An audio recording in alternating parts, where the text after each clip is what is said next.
That's good. That's called a Pinkies Up. How's it going? I'm Shane from 105.1 The Blaze, and we're at Lucy's Lounge in the Tower District. And Sara Premavera is going to teach us how to make one of these next. Hi everybody, it's great to be back with The Blaze. We're going to do some of our new cocktails for our upcoming menu that should be changing in the next week. And we're going to teach you how to do them at home. So for our first cocktail, it's called Pinkies Up. And we're going to take Tanqueray 10, and we're going to do 1.5 ounces of Tanqueray 10. We're going to put that in our shaker. And we're going to do 1 ounce of Aperol.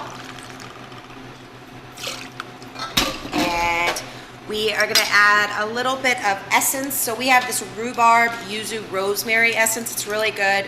You might not be able to find this at home, but you could also maybe get some bitters, like some rosemary bitters or rhubarb bitters, and those should be easy to find.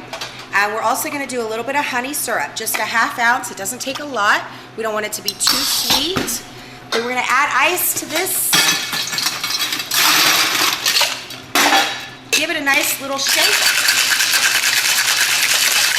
And you don't have to double strain this one.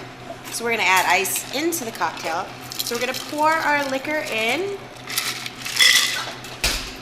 And we are going to add crushed ice. You may or may not have this at home. It's wonderful for the Fresno heat.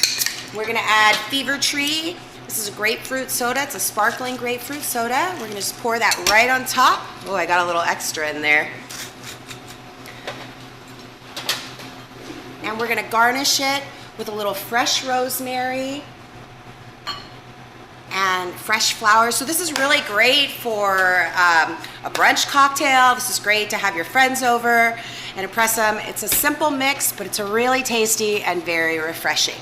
Cheers.